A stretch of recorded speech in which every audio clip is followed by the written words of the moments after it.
Now, most people have been celebrating this holiday in America called Columbus Day. And Columbus was famous for discovering America, even though there was already people here.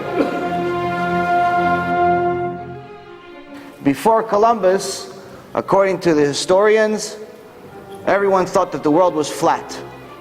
And Columbus said, no, no, no, I'm going to continue going all the way to that point, and I'm going to get to another piece of land, and I'm not going to fall off the edge.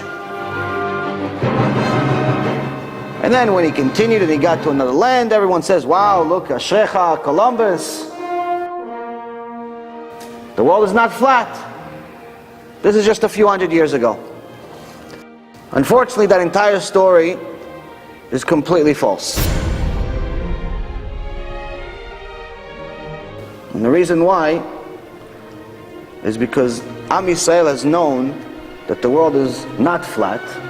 As a matter of fact, Am Yisrael has known that the globe is a sphere, exactly as we know it today, already from Mount Sinai. And all of this is in the Torah. This first example is in the Gemara, which is a critical part of our oral Torah. We have two Torahs. We have the written Torah, which is the 5 books of Moses and then the prophets. And then we have the oral Torah. The oral Torah explains what the written Torah actually says. And most people that don't want to believe in Judaism, whether it's because they're Jews and they don't want to keep mitzvot, or they're Christians and they're saying that some other guy came and saved everyone and now you don't have to do anything. All types of nonsense that people create in their mind. But everyone has a problem with this oral Torah. Even though Hashem said that He gave us the oral Torah in Mount Sinai also. But people say, no, but rabbis mentioned their names in the oral Torah. These rabbis weren't alive during Mount Sinai. Yes, but the information in the oral Torah must be divine. And BeEzrat HaShem today we're going to prove that, because the information they had couldn't have been information possessed by a man. The first one being proof that the globe, that the earth is a sphere. In the Mishnah in Masechet Avodah Zarah, page 41. It says that there's all types of Avodah Zarah, there's all types of idol worship, and you're not allowed to benefit in anything that was ever worshipped. Even if it was worshipped for a day, you're not allowed to benefit from it. So the Gemara asks, okay, what about if it was a picture? And I says, okay, what kind of picture? What if it was a picture of a man? I said, well, if it's a picture of a man holding a bird or holding a ball, you're not allowed to take it. It's like, okay, why the ball? Why the, what does it matter what he's holding? The Gemara says that if this man in the picture is holding a ball, then he's representing as if he's a king controlling the entire world. And they're saying, well, why does it represent him controlling the entire world? They say because the ball is a representation of Earth, the planet we live in, and Earth is round. Just like the ball is a sphere, so is the world that we live in. This Gemara was written nearly 2,000 years ago. The Mishnah itself about 2,500 years ago. Columbus, many, many years later, about 2,000 years later, he did not discover that the world was round. Am Yisrael has already known.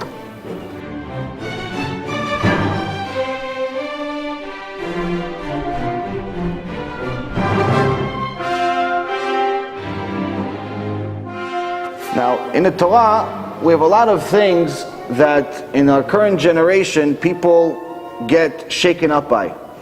For example, when I tell people that if a Jew that does not keep Shabbat, according to the Halakha, according to the Rambam, he says that a Jew that doesn't keep Shabbat is considered a goy, is considered a Gentile.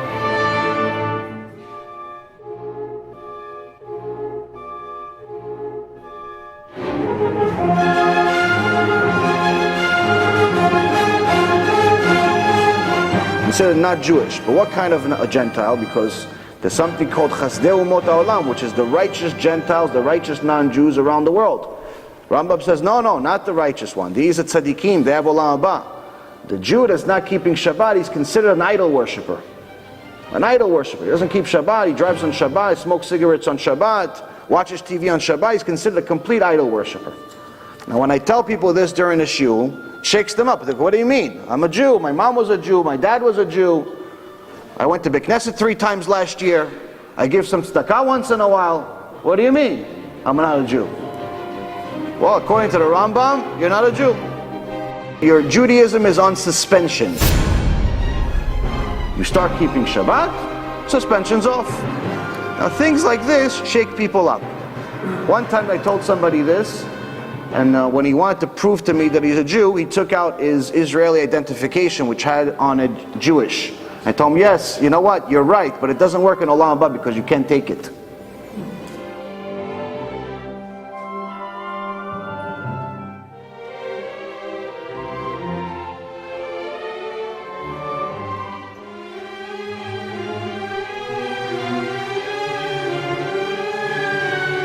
What proof is there that the Torah is really from God? What proof is there? So now Hashem tells us in the Torah, there's certain types of food that you are not allowed to eat. If it's a fish, if you want to eat seafood, it has to have 2 signs. It has to have fins and it has to have scales. This is directly in the Torah. This is in the 5 books of Moses.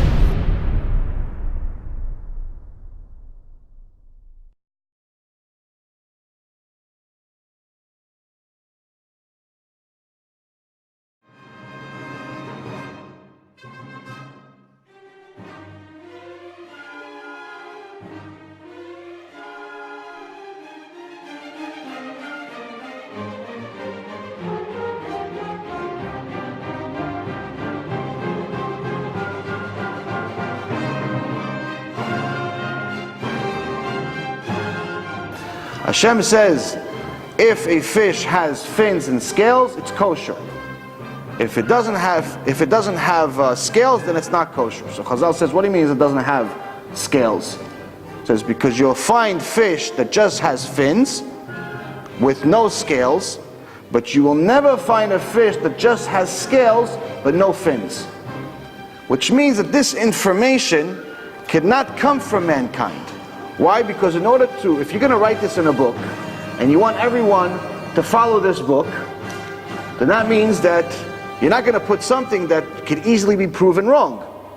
If somebody goes to the beach and fishes a fish, and they find a fish with just scales, you have yourself a mistake in the Torah, chas v'shalom. If there's one mistake in the Torah, the entire book is cancelled. There's no more Judaism. You no longer have to fast on Yom Kippur. You no longer have to keep Shabbat. There cannot be a mistake in the Torah. Why? Because it's divine. Divine means it's from God. God does not make mistakes. So now you have a situation where whoever said this, that every fish that has scales must have fins, must have known every single fish that will ever exist. There's over 2 million species that we know of on Earth. There's over 40,000 different types of fish that we know of. That means that whoever said this 3,300 years ago had to have known everything that not only existed back then, but would ever exist, including mutations. And until this day, no one has ever found a fish with just scales, but no fins. You have many fish, like sharks, dolphins, and so on, that just have fins.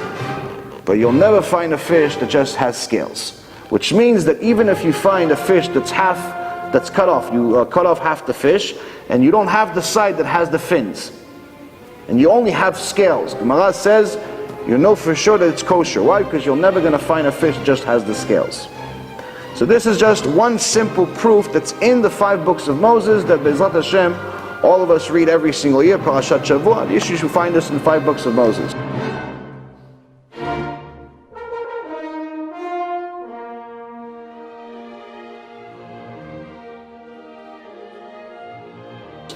Another thing the Torah says is in regards to the animals that we eat. Hashem is a big makpid. He's very, very stringent in regards to what we eat. And the reason why is he says that everything that you ever eat, whether it's ice cream, or it's a steak, or it's an apple, or anything that you're ever going to eat, is going to turn into blood. Whatever doesn't turn into blood will come out of your system. Now who told this food, whether it's a steak, to turn into blood, and then the apple comes in, it also turns into blood. And then on top of that, the burger also turns into blood, and the bun also turns into blood. How come it all turns into blood? Because obviously there's an intelligent designer behind all of this. That this blood, according to Hashem, is part of your neshama, it's part of your soul, which means that you are what you eat.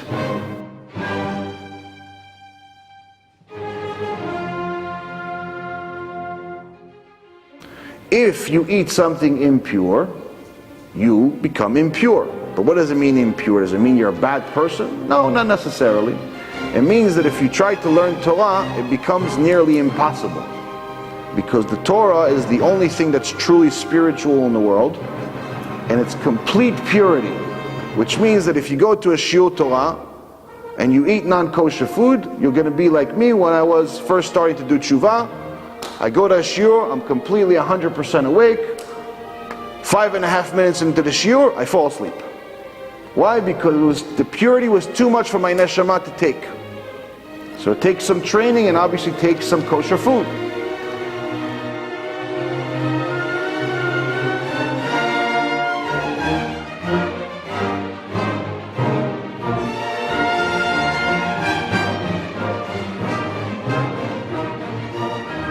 Hashem said that how are you going to know if this animal is pure? It says it has to have two signs. It has to have split hooves. It has to chew its cud, redigest its food.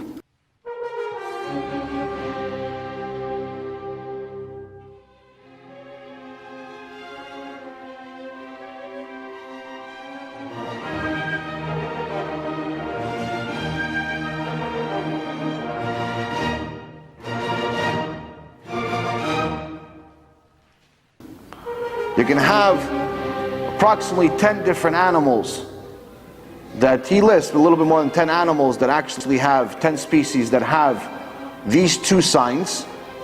The rest of the animals in the world will not have any sign. It's either two or nothing, except 4. There are 4 animals that have one sign: the pig, the herynx, the rabbit, and the camel. 4 animals. 4 animals only have one of the 2 signs. Every other animal either has 2 signs, which means it's kosher, and the rest of the animals in the world have nothing.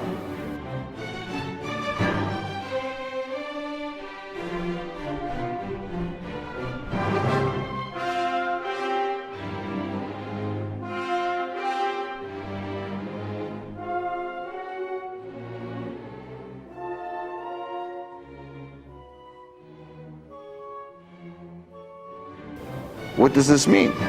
This means that if we find animal number 5, there's a mistake in the Torah. If we find another animal with one sign, there's a mistake in the Torah. Baruch Hashem, 3,300 years have passed since we got the Torah, they're still looking.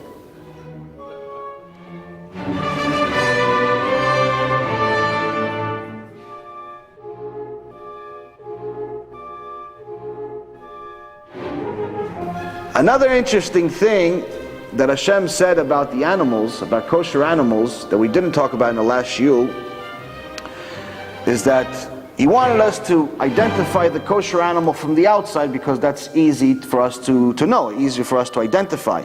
But there's also internal signs inside the animals. Now, according to Judaism, in order for an animal to be allowed for us, to be permitted for us to eat them, they have to be slaughtered in a kosher way. Now, slaughtered in a kosher way means that the animal cannot suffer, even for 1 second. Now, if you look at a slaughter from the outside and you're not familiar with slaughtering, slaughtering looks really horrendous. It doesn't look like it's not painful, but there's actually scientific proof that it's not painful. All of the non-kosher animals, including mankind, have all of the blood at some point travels from the heart to the brain.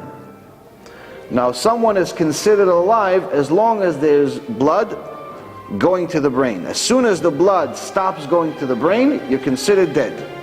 It's not if the blood stops going to the heart. That's just a heart attack and BeEzrat HaShem somebody gets back. But as soon as there's no longer any more blood going to the brain, you're considered clinically dead. So now, as soon as we disconnect the blood from the brain of the animal's officially dead. Meaning that it's no longer functioning, it dies within a matter of less than a second. Now all of the animals have two veins that connect to the brain. On the bottom of their neck and on the top of their neck. Which means that regardless of, let's say for example, if this is the head of a horse, that means that there will be a vein on the bottom and a vein on the top. Even if we cut the vein, if we slaughter it on the bottom, there's still going to be blood coming from the top.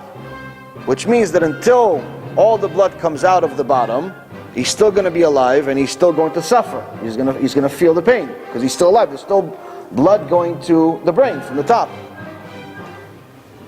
So this means that there's no clean way to slaughter a horse or a camel or so on. But if you look at the kosher animals, if you look at the cow, you look at the lamb, you look at the ones that we're allowed to eat, the deer, there's only a few animals. There's a very unique thing about their creation.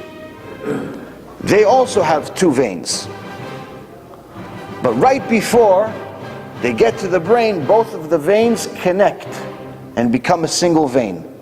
Which means that when the rabbi slaughters the animal, he's only cutting one vein, and by the time the remaining blood goes from the end of the vein, from where you cut, to the brain, the animal is already dead. Which means that scientifically, it has never felt pain. If the animal feels pain, it's no longer kosher. So again, this is something that we wouldn't have known 3,300 years ago, unless God told us. And Hashem is telling us that if we have this kosher food, then we can learn His Torah, then we can connect to Him.